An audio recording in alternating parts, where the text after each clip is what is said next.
Welcome to the Nuclear Snail channel. Today I have a quick and easy but very powerful tip for you that actually works both for post-apocalyptic costumes and for everyday clothing, just for different reasons.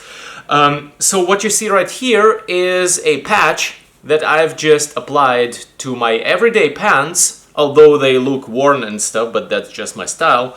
These are my everyday pants. One of the pockets just got a hole in it on the side from constant rubbing when I put my keys into the pocket and they just scratch it up and rub it, so it had a hole. So I have applied a patch to it using some fabric glue. Now, I could have applied it just by sewing with a machine or hand sewing, but I don't like doing it so much. And fabric glue is a really great alternative, especially for people like me who do not like sewing. So this right here is a kind of a thing that they would actually do in the real apocalypse when their clothes deteriorate, because let's face it, they would be trying to repair it. Now, whether or not they would have fabric glue is beside the point, and I'm willing to accept some suspension of disbelief, okay? And applying it this way around from the outside in this case makes sense for me, because as I put my keys into this lower pocket here, it will again and again scratch on this upper pocket and try to make another hole in it. Now, I could have also applied the patch from the other side, resulting in a look like this, which we now have on the inside, but if I had applied the patch here, this look would be on the outside. And for aesthetic purposes, for post-apocalyptic costumes, I think this looks actually cooler, because you still have the damage, but behind that you have something that looks like a repair, because it is, and also since it is a repair, it's still structurally safe. So for example, on the knees, on the crotch, on the butt of your pants, on the elbows, anywhere else that you might want to keep a distressed looking torn effect, but still have the structural integrity, underlaying it with a patch like this from the bottom side is a way to go. I think this looks cool. Both methods are valid in terms of looks and authenticity and realism. It just depends on what you're going for. If you're going for a more realistic look, then I think this is a way to go. If you're going for a more cool, stylized look, I think this is a way to go, generally speaking. So both is legit. Now, let's take another piece of fabric that I've prepared here, and there you have a hole. And I have specifically chosen a different tone because if you take different colors, then it can also add an emphasis on the fact that it has been repaired. If we put this on top of that, it's immediately visible. However, here I wouldn't repair it like this. What I want here is to underlay it, so assuming the surface that you see now would be facing outwards, I want the patch to be underneath that surface. Now, if you look closer, this gives us a really great looking result in detail.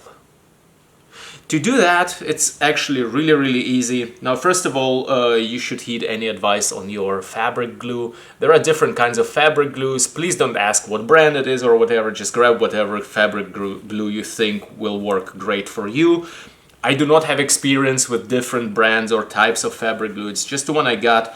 What I know about this one, because it says so here, is that it doesn't like being washed over 40 degrees Celsius, and also some other stuff.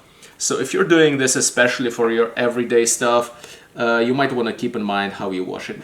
Now, as you can see right now, I'm applying the glue to the outside edges of my patch, and I'm trying not to get it on my fingers. You can wear gloves, but I'm just gonna try to not touch it. But yeah, you probably should wear gloves if you don't want it on your fingers. Also, this stuff kind of smells. It has solvent in it, so working in a well-ventilated area and or wearing a respirator might be a good idea. I'm not doing the respirator thing here so I can talk, But yeah, just keep that in mind. If you don't want to inhale those fumes. They're not great for you. So I'm applying the fabric glue like this. It's just really loosely applied here and there. The important part is that around the edges, I really don't want to leave any gap. Like all around the perimeter. I want one solid snake of fabric glue. Let me show it to you closer. Looks like this. So all around the edge, I have a glue sausage here. And now I just simply, like if this were pants, I will just probably flip them on the inside out or whatever, or somehow put this on the inside and press it against it. All you need to do is just lay it out flat somewhere. Let me actually do it so you can see it. So here's our hole. Lay it out flat if you can. It's not strictly necessary, but it helps. And just put it on and just press against it. And let it dry for as long as needed, pressing on it as per the instructions of the fabric glue. There is really not much more than this to that. Now, what I've also done here on my everyday pants is I have also additionally went around the edge from the outside and added some glue, you know, just like under the brim here, just right under it, also letting it kind of spill over to the outside. You can see its traces. I don't think it looks bad. I think it actually looks cooler, even for my everyday pants, because I don't mind that people think I'm homeless or whatever. So also for post-apocalyptic costumes, leaving a trail like this, which looks kind of gunky, or just for some gunk effects in general, you can also use this for that. So this also ensures that whenever some items come scratching, like there is not a loose piece of edge of this patch fabric here, if you know what I mean. So it's all covered in glue also from the outside, so whatever comes scratching just slides over that. I'm not doing it here because this is again supposed to be the inside of my knee or whatever else, elbow, anywhere on my jacket. So from the outside, and you really have to look in detail here, I hope the camera shows it well, but here we have a really nice composition. If the camera would kindly focus, where we have this distressed effect, but structurally this is actually reinforced by this patch. So what I should have done and could have done is possibly that it shows the green much better. Oh, it wasn't dry yet, so it was able to pull it apart. Not something you should do later on, but now you can see the green. Right, and if you look in close up, this really makes a difference. It looks really cool, I think. So, I hope you found this technique interesting.